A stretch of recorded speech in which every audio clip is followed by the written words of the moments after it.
Welcome back to New England Living. Up next, we're heading right next door to Gloucester to meet some of the world's top scientists in whale research and conservation. Iain Kerr is a wildlife biologist and CEO of Ocean Alliance. On a day-to-day basis, we're sort of developing tools and trying to understand how human impacts are affecting whales. We're a small group. We've actually been around 51 years. We have one of the longest ongoing studies of any great whale, the southern right whale. We're the group that's best known for discovering that whales sing songs, and our recordings are even on the Voyager 1 and 2 spacecraft. This is an organization that's known across the world. Why did he pick Gloucester? With this location, we're trying to be a sort of a catalyst for the redevelopment of the sort of industrial waterfront. People need access to the water. Kids, scientists, engineers, educators, artists. So I thought if we could bring all of that together in what is really a historic site, that would be fantastic. We're lucky to have had the opportunity to sort of play this custodian role, not just for our oceans, but for these buildings. We live on planet Ocean. 71% of this planet is water. Our oceans are the largest mediating force on this planet, whether it be climate, whether it be food. Our sort of slogan is healthy whales, healthy oceans, healthy humans.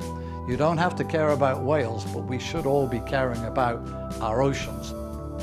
You actually started with this organization as a volunteer. You've devoted yourself to learning about whales. What is it about this mammal that fascinates you? So many different species, so many different lifestyles, how they catch prey, how they forage, how they mourn the loss of young, how they socialize, how they sing songs. You know, how can you not be engaged by these species? We need this biodiversity in our ocean that's been threatened in many cases just by individual carelessness.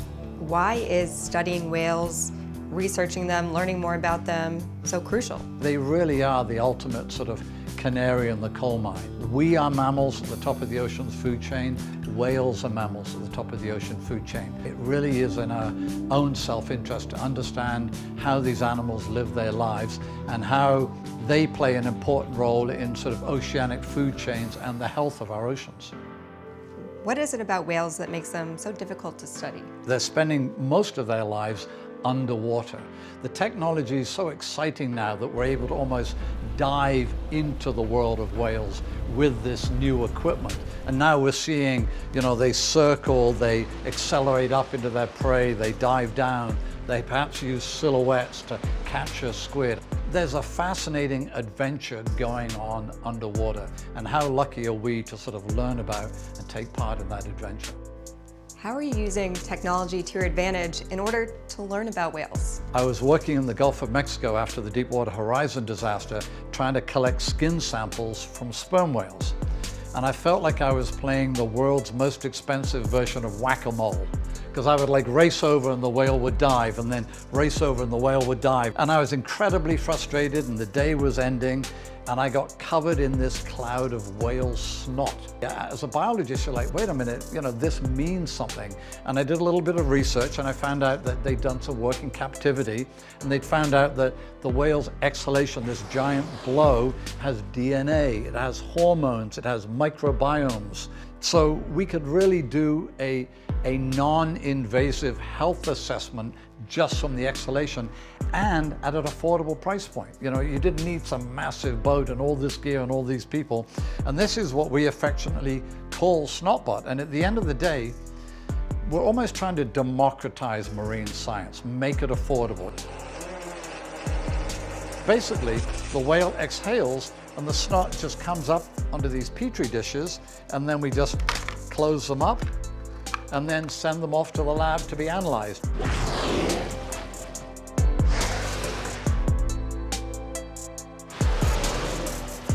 Where do you see the technology going from here? There are just so many opportunities. We're working on one right now. These tags enable us to understand what the whale is doing underwater. How is it feeding? What's its orientation? So we thought, well, could we just drop it on a whale using a drone? And we've got a little bit of work to do, but so far, it looks like this might work.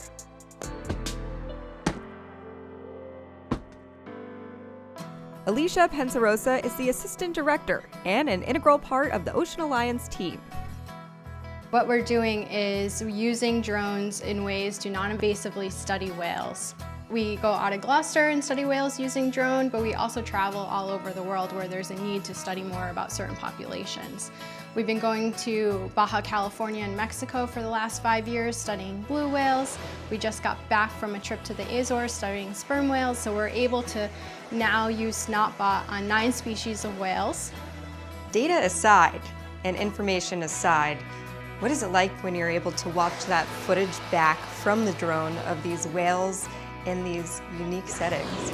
I think that's my favorite part about the drones is that we capture such amazing footage and we get to see behaviors and we get to see interactions between species that we don't get to see from a boat.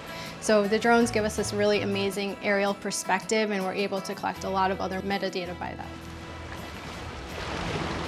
What are you hoping the public learns about whales through Ocean Alliance? We hope that the public learns how important whales are.